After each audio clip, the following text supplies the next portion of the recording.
Welcome back to Retro Rebound. In today's video, yes indeed, I'm buying PS3 games again, but this time in 2022. And you may be asking yourselves, why? Why are you doing this, Maddie? Well, we've waited nice and patiently for whatever PlayStation's Spartacus would be, right? This is the rumored PlayStation Game Pass. PlayStation said it as much themselves about a year ago before the announcement saying this is going to be our competitor to Game Pass. Well, it was revealed. We got an idea of what to expect. It was a library of upwards of 700 games if you're subscribed to the highest tier, the premium tier.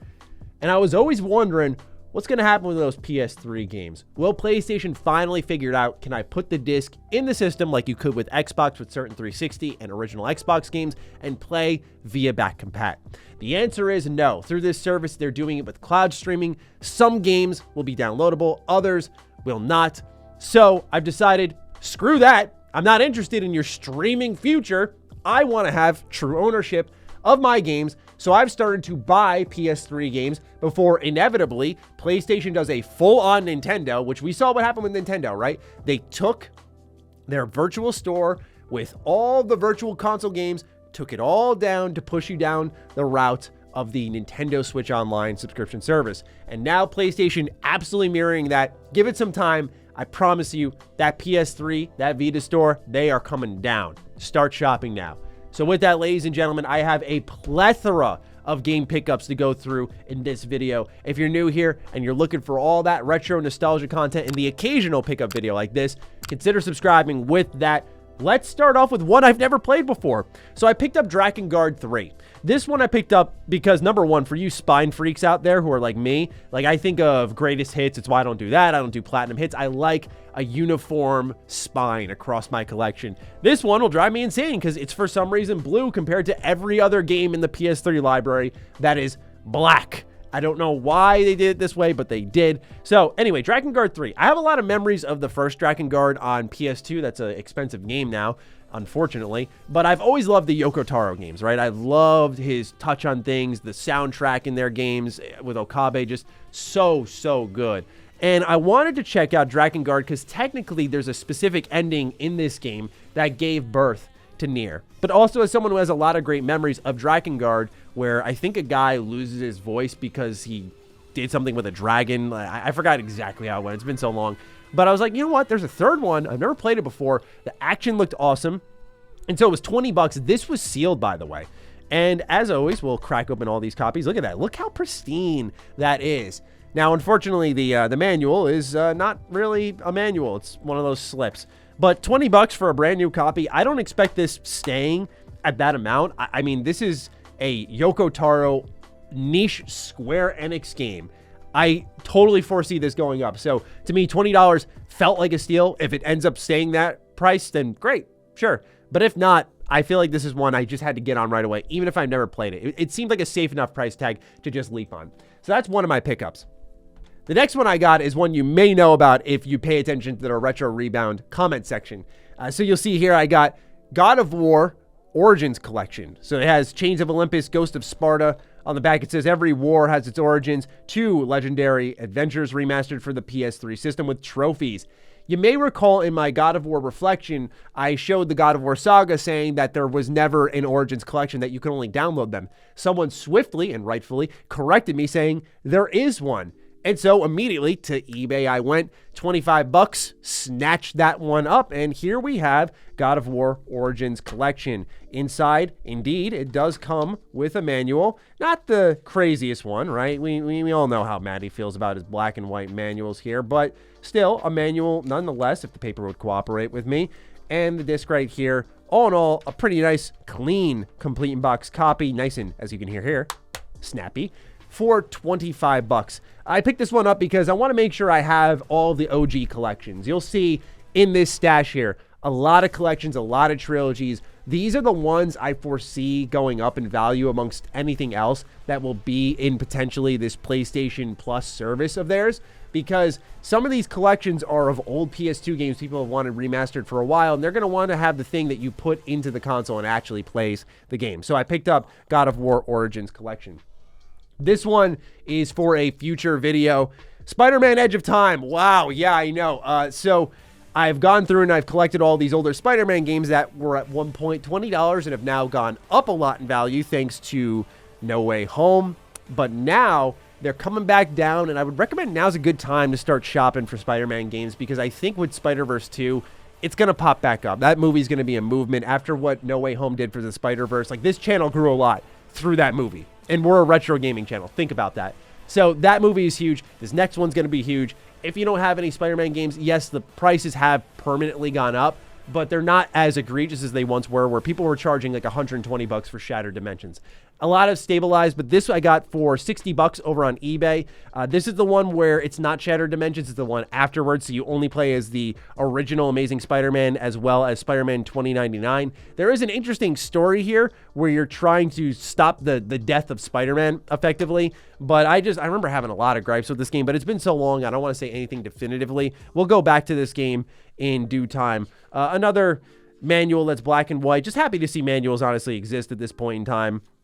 But overall, I do remember this game not being the greatest. It was also really short compared to Shattered Dimensions. Just everything felt cut down compared to Shattered Dimensions. But I wanted to pick it up for a retrospective on this channel, probably around the time that Spider-Verse launches, because we got up to Web of Shadows. We also hit Shattered Dimensions, and this is one of the ones that was missing alongside the Amazing Spider-Man games. So I wanted to make sure that this was one we did go through, but as things tapered off on Spider-Man and things picked up on Batman, I wanted to shift priorities a bit. So we will go through this eventually on the channel.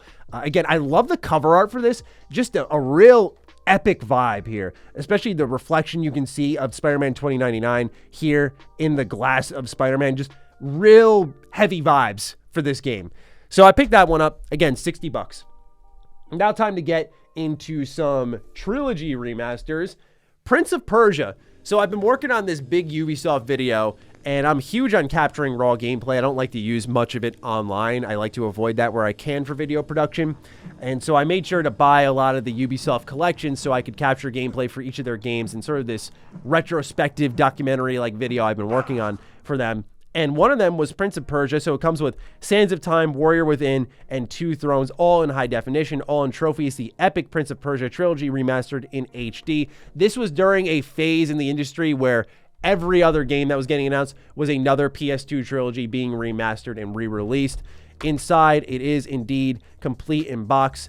This one is just pure white and black, unfortunately. And nothing crazy here for some of these great PlayStation classics that deserve better in their manuals, but it's here, it exists, you love to see it. Overall, I think Prince of Persia was a series that I think a lot of people forget really inspired Assassin's Creed. And the combat and the animation for these games are off the chain, especially Warrior Within. That game was nuts. If you haven't gone back and replayed it in a while, do so. Crazy game. But yeah, I picked this one up for, I want to say close to $30. So a decent price there. Again, I anticipate these collections going up. It's not available exclusively for PS3, but I like trophies. So be it. The other trilogy I got, one that I know a lot of people are crazy about, not so much for me, was Tom Clancy's Splinter Cell. So this comes with Splinter Cell, Pandora Tomorrow, and Chaos Theory. And on the back, it says that the classic Splinter Cell action now is in HD with 3 of the most highly acclaimed titles in one Blu-ray disc. That was what was really great about PlayStation at the time, is you didn't have the multi-disc layout like some Xbox games had. That's another reason I do favor certain games on PlayStation, is just the consolidation of the disc in the box itself. It's not like 2 discs laying on top of each other. It's just the disc and the manual. Let's see if this one's any better. It's about the same thing. I shouldn't have expected much here. Yeah, as I kind of briefly mentioned there, I was never crazy about the Splinter Cell games. I get why people love them. Going back to them even, I just kind of thought these feel like really clunky stealth games. For those who want to know what kind of stealth games do click with me, like Dishonored, I love the freedom, the openness, the exploration, the first person as well works for me. But Splinter Cell to me feels really janky, but I anticipate this one going up in value as well, because Splinter Cell is a series people have begged for it to come back for years and years and years. Now Ubisoft finally confirmed they are going to do it. It is going to happen. I'm like, okay, cool. As people wait, I anticipate this will go up as the market shrinks down and you can't access them as easily, potentially through a streaming service where it's not as ideal. And as I think the PlayStation 3 stores close down, these two, in my eyes, will definitely go up in value. So this, again, was around $30. This was $40 after shipping and tax. So this one already has gone up a little bit. I wanted to make sure I got it before it really spiked. Next in my Ubisoft stack was a really awesome one that I think people really forget about, and that was Tom Clancy's Ghost Recon Future Soldier. I don't know why I got this one for PS3. I got it on the 360, and actually I do remember why I got it on PS3, because I had the achievements already on the 360, so I said, hey, let's get it on the PS3. This game, in whether it was single player or co-op, was just so cool, right? You're crawling through the comms. It was like the SOCOM game that I had not played for so long, but they cleaned up the third-person shooting. Again, the comms, the character banter, had sort of a Republic Commando energy. There was a lot here that I dug about the aesthetic of this game. This one cost me just under 20 bucks. It was about 15 bucks. This is one of those longer slips. I don't know if any of you recall this one, but it's actually got a Far Cry 3 promo in here. Check that out. Wow. That is a crazy one there. Far Cry 3 being a game Ubisoft still remains obsessed with. It also came with this little slip here for Uplay. Oh, man, Uplay. Woo! Oh, man. Love that Uplay. But complete in box, just under 20 bucks. Pretty good price. And a game that I think is far too often forgotten. Really good story, really good action, great team play. If you're into SOCOM, check these out. Next, this all came in a bundle because I believe, what was it with? Let me check this stack of games here. I think it was actually with Ghost Recon. I went to buy Ghost Recon, and there was a bundle on Mercari that also had 2 games with it. And that one of them was Killzone 3. So yeah, I don't have Killzone 1 or 2 in the collection right now, but now I have Killzone 3. Killzone 3 being a game that I also really liked for its multiplayer. I know Killzone 2 was a big deal, but Killzone 3 I remember fondly. As we can see in here, the real style of the disc, the inside of the case, this manual feeling hella thick. Okay, not too bad. One of the better black and white manuals I've seen. You know, you can see the holographics on the top, and it kind of walks you through all of the different mechanics in the game, the enemy propaganda, the controls, the multiplayer game modes, the teams and careers you could go through, the notes section. Always love to see that type of stuff there. And then look at these PlayStation Move titles. Oh, yeah, your favorite, right? So that was there. Oh, wow, look at this. Wow, forgot about this one here. Dead Space Extraction. That's crazy. And then a SOCOM 4, speaking of SOCOM earlier, beta that you could sign up for, but this one was never scratched off, which is a little thing. I like that it was never touched. So that came with the complete in-box copy. And this bundle of games, we'll get into the other one now because I want to list the price. I also got a Homefront. This bundle together, which was these 2 games, and then this one here, was all for 30 buckaroonies. So not too bad for a bundle, about 10 bucks each. Pretty good price for each of these games. I think I misremembered on Ghost Recon Future Soldier. I think I was saying that was 20 bucks, but now that I remember the eBay listing, it was 30 bucks for all 3 of them. Anyway, individually, I think it does go for that price, but you get the point. Anyway, Homefront. Really cool first-person shooter. This one is a game that is constantly forgotten because of Homefront the Revolution, which was a terrible video game, unfortunately. One that was reviewed very poorly. But Homefront posed the idea of, like, what if North Korea invaded the United States of America? Something that people thought was a very realistic possibility for a while. And this game covers that very idea. It says, from the writer of Red Dawn and Apocalypse Now, home is where the war is, and it takes place in 2027. Still a couple of years left. We'll see if this game predicts the future. Inside, complete in box, new Korean Federation of Occupied America citizen guide. So this game had some nice personality in the manual. As you can see here, it's kind of like a little printing press almost, if you will. I'm trying to think of the word. Typewriter. That's what I'm looking for. It had that type of vibe in it. So sometimes font is all you need. It's not always about the splashy colors, but really, really, really like this game on the 360. Same story here where I got the achievements and I went, okay, time to get all the trophies. So picked up those 3 games for 30 bucks combined.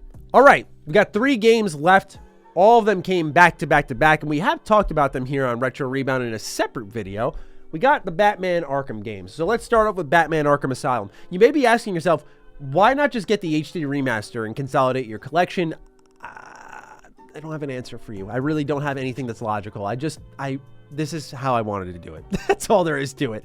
I don't know if it was nostalgia or whatever. I just wanted to do it this way. That's all I can say. There's no reasoning. It's stupid. I admit it.